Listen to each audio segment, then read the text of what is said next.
Halo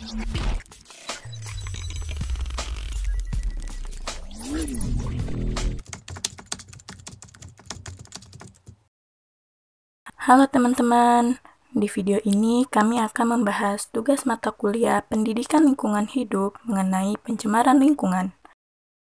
Sebelum masuk materi, perkenalkan anggota kami dari kelompok 5 yang terdiri dari saya, Amalia Nawuri, Maya Puspita Lubis, Laila Nurhatitin, Widiarto, Meli Silviani, Murni, dan Winona Zanuba Istik. Kelompok kami akan membahas tentang kasus pencemaran air. Tapi sebelum itu, kami akan menjelaskan sedikit tentang pencemaran lingkungan dan macam-macam pencemaran lingkungan.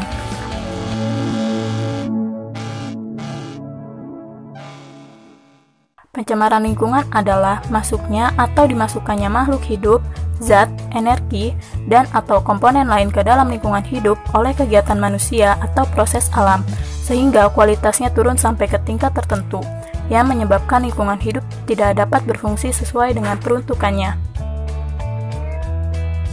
Macam-macam pencemaran lingkungan ada 3, yaitu pencemaran udara, pencemaran air, dan pencemaran tanah. Pencemaran udara terjadi karena masuknya polutan atau benda yang menyebabkan pencemar ke dalam atmosfer. Dampaknya membuat kualitas dan fungsi udara menurun. Standar pencemaran udara dapat ditentukan berdasarkan 5 zat pencemar utama, yaitu karbon monoksida atau CO, sulfur dioksida atau SO2, nitrogen dioksida atau NO2, ozon atau O3, dan partikel debu. Selanjutnya, pencemaran air.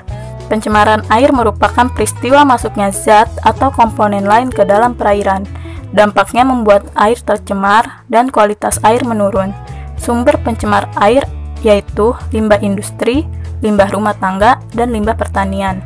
Limbah industri sangat potensial sebagai penyebab terjadinya pencemaran air, karena limbah cairannya langsung dibuang tanpa diolah terlebih dahulu. Yang terakhir, pencemaran tanah. Pencemaran tanah pada umumnya disebabkan oleh zat-zat kimia yang dibuang secara langsung. Pencemaran bisa juga oleh sampah anorganik yang tidak bisa terurai. Pencemaran yang masuk ke dalam tanah kemudian terendap sebagai zat kimia beracun di tanah itu akan berdampak langsung kepada manusia ketika bersentuhan.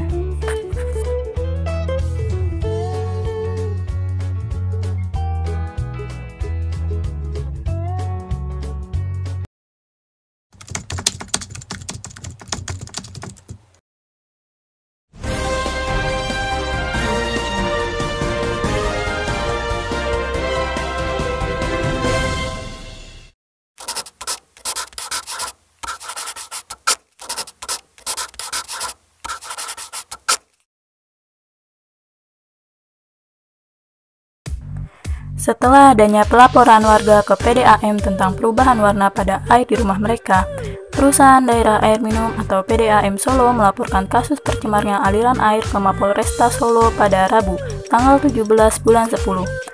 Hal ini dilakukan mengingat pencemaran air tersebut dinilai sudah merugikan PDAM. Selain itu, PDAM juga mengingatkan agar pihak kepolisian mengusut tuntas kasus ini karena air yang masuk ke rumah pelanggan merupakan limbah kimia yang bisa berbahaya. Setelah diselidiki selama 2 pekan, PDAM menemukan sumber pencemaran berasal dari pabrik kimia tekstil. Pegawai pabrik diduga menyambungkan saluran limbah pabrik ke pipa air PDAM. PDAM bersama instansi terkait seperti Satpol PP, Kepolisian, Kelurahan, Kecamatan, dan Dinas Lingkungan Hidup atau DLH langsung melakukan pengecekan pabrik PT Mahkota Citra Lestari yang ada di Jalan Adi Sumarno nomor 257 Banyuanyar, Banjarsari yang diduga membuang air limbah ke saluran PDAM. Setelah melakukan penyelidikan, Polda Jawa Tengah mengatakan bahwa ada unsur kesengajaan yang dilakukan oleh pemilik pabrik dalam pembuangan limbah cairnya, sehingga limbah tersebut masuk ke dalam jaringan air PDAM selanjutnya masuk ke dalam rumah para pelanggan. Meski belum menetapkan tersangka dalam kasus ini, tetapi Polda sudah menyiapkan pasal yang akan dijeratkan kepada tersangka pelaku pencemar yang membuat air PDAM berwarna merah. Pasal yang disangkakan yakni Pasal 98 Ayat 1 dan Pasal 109J Pasal 36 Ayat 1 UU RI Nomor 32 Tahun 2009 tentang Perlindungan dan Pengelolaan Lingkungan Hidup atau PPLH. Pemkot Solo langsung melakukan penutupan pabrik PT Mahkota Citra Lestari pasca mencuatnya kasus penyebaran limbah pewarna tekstil ke jaringan air. Perusahaan Daerah Air Minum atau PDAM Solo pasalnya setelah dilakukan pengecekan, ternyata pabrik yang berlokasi di Jalan Adi Sumarno nomor 257 Banyu-Anyar Banjarsari itu belum memiliki izin instalasi pengolahan air limbah atau IPAL. Dampak yang ditimbulkan pencemaran air. 1. Pembuangan air limbah dari rumah tangga hingga industri yang menyumbangkan patogen berbahaya bagi saluran air, termaksud bakteri aman termaksud kolera, giardia, dan tifus, serta virus-virus berbahaya lainnya seperti hepatitis dan polio. 2. Membuat lingkungan kurang nyaman untuk ditempati. 3. Pengolahan sumber air baku yang sudah tidak maksimal sehingga airnya masih mengandung polutan dan akan menyebabkan penyakit kulit bila digunakan untuk membersihkan badan hingga keracunan saat diminum. Usaha yang dapat dilakukan dalam pencegahan kasus pencemaran air yaitu 1. Perusahaan seharusnya memiliki pengolahan limbah sebelum dibuang ke lingkungan, sehingga limbah yang terbuang meminimalisir tingkat toksit yang terkandung. 2. Pemerintah memperketat izin mendirikan bangunan, baik perusahaan, home industri maupun kegiatan industri yang lainnya, yang berpotensi memiliki limbah yang berbahaya.